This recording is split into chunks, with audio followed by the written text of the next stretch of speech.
I'm David G, Sheshnag.com, Sheshnag Yoga Center, and what on earth is Kundalini? I've been a little bit confronted recently in regards to my favourite subject of Kundalini. I've been finding that Kundalini in general, I've always thought it got a bit taken out of context in the Neo Tantra movement. I come from a traditional background where Kundalini awakened for no specific reason.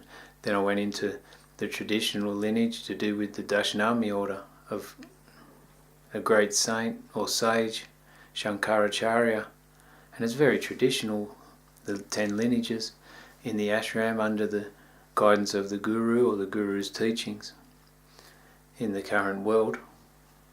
I love it, especially if it's uncomfortable for me. I try and love it even more. There's a place on the planet in Australia called Byron Bay. In the Byron Shire, you have a few beautiful spiritual places. It seems like it's the epicenter of Neo Tantrism in Australia. If you look right into Neo Tantra, which is the new interpretation of Tantra, remnants of the 60s and 70s, the word Tantra comes from the definition or your translation of transcendence of the physical reality. There's a lot of emphasis that I've come along to do with full body orgasms, awakening the Kundalini through some sort of yoni or lingam massage, predominantly yoni massages. It can happen. My experience is that I come from the traditional background, not the new foreground, which has to do with this pleasure-based spirituality. I come from a non-spiritual, non-pleasure-based interpretation of spirituality. You know, the very rational perspective. When I slip the word in non-spiritual, nothing about my life is non-spiritual. I'm totally in the spirit, I'm totally intuitive, and I totally sit back and worship the divine and the most subtle form of life and how it coordinates everything from behind the scenes. In this earthly plane, I understand that we're going into the experience of unconditional love for the other human. So through the representation of Neo Tantra, which is pleasure-based, hopefully there's displeasure in it too. I've looked into it. People saying, reprogram your mind from porn, which is hard because as a male in this culture, everything's hypersexual on a superficial level. And then you go into the first exposure that you get through an educational perspective of your sexuality, which is basically porn, or someone on the front of every magazine with their breasts enhanced through Photoshop and then sold through subliminal sexual programming. Wow, when I go into that deep, it almost seems impossible to reprogram from the porn psyche. But anyway, with the Neo Tantra, I found that it's like sort of new age porn in a way. Everyone's talking about these tantric groups on Facebook. They're all talking about how they can last all night sexually. It's not me, but it might be them. They've done the techniques, they've picked out specific tantric techniques and been able to encourage that so they can last all night sexually.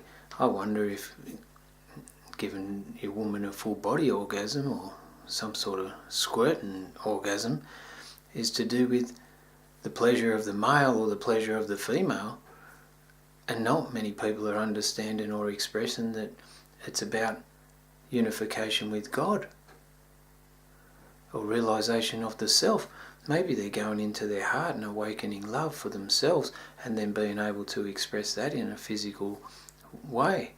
Maybe I'm confronted by it because I need to understand and express that love, that unconditional love. I'm way far in the spirit to the extent that the pains in my life have made me leave the body and not want to come back to it. Maybe the pleasure of full body orgasms is something I need to look into. Retention of sperm is an essential component if you want to please your woman. Who knows? I'm just putting it out there that from me, my perspective and my analysis, I found the full body orgasm and over-endorsement of it in the sense of being spiritual and how it's represented as a bit of a farce, a bit of a new age porn, a bit of a over-endorsement of the sexual expression. And then it comes back to, isn't life just an expression of sexual energy?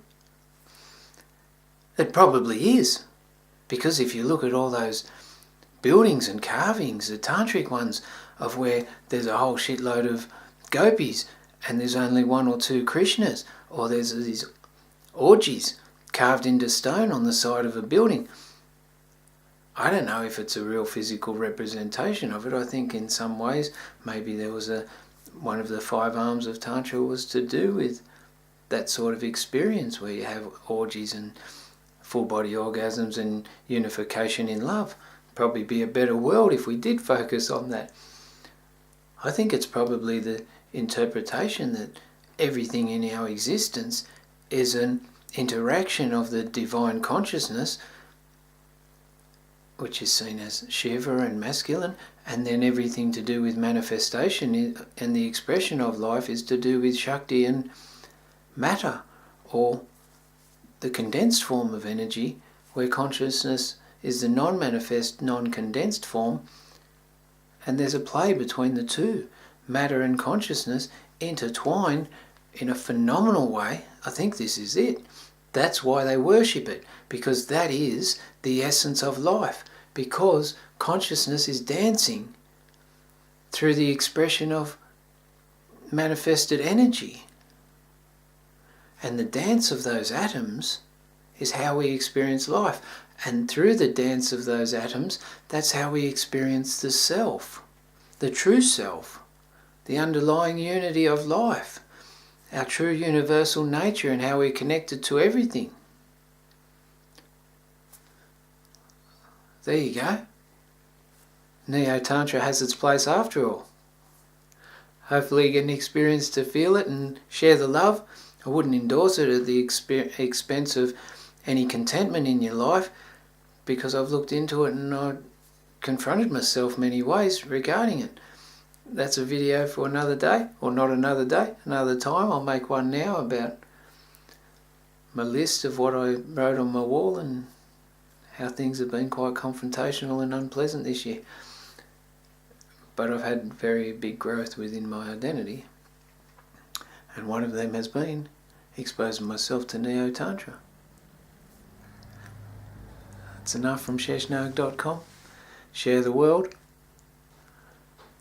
Sheshnag Yoga Center. What on earth is Kundalini? Peace. Om Namah Shivaya. Har Har Mahadev. Har Har Mahadev. Har Har Mahadev.